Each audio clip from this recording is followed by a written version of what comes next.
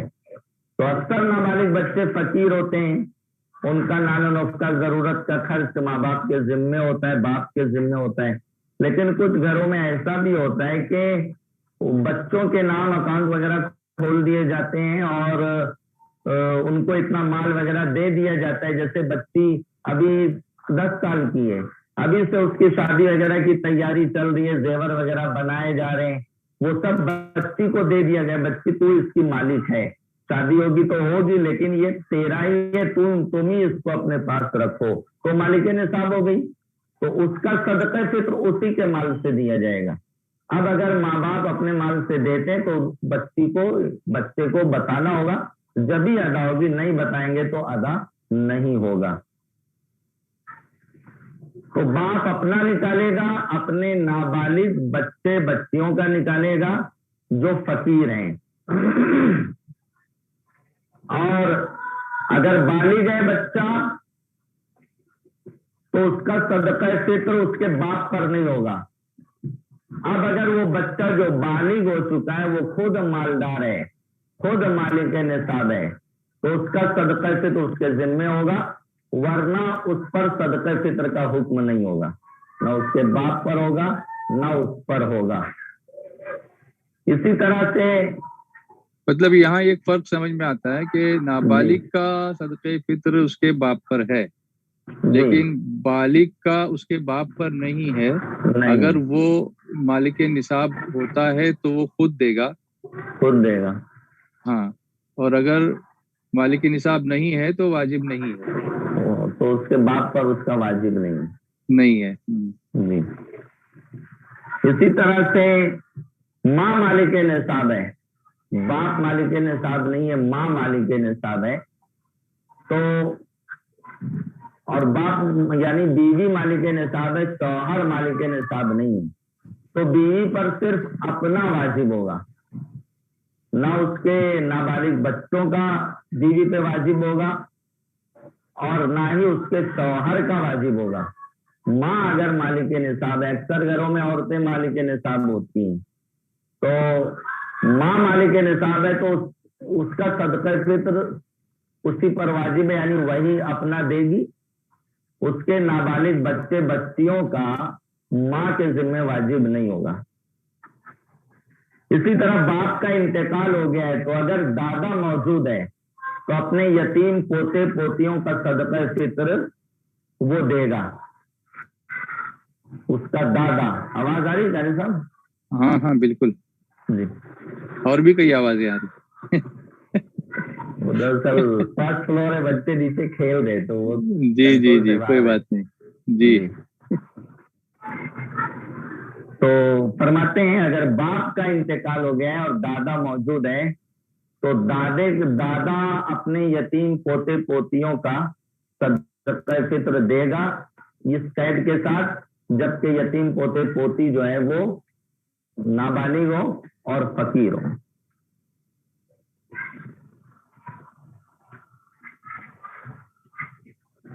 اچھا، یہ فقیر کا جو آپ نے کہا تو فقیر کا تو آپ نے ایکسپلین کیا، ورنہ فقیر سے جو ایک کنسپٹ ایک ذہن میں جو تصور جاتا ہے وہ وہی ہے کہ جو دروازے پر آتے ہیں، دعا کرے درویش کرم رحم کرے اللہ، تو اس کو لوگ فقیر کہتے ہیں، پھر کہیں گے ہم تو وہ فقیر ہے نہیں جی، نہیں تو وہ فقیر ہے نہیں، اور ان کو بولا جائے تو وہ اپنا فقیر ہونا ثابت بھی کرتے ہیں کہ ہم فقیر ہیں، ہمارا تو پیشہ ہی یہی ہے۔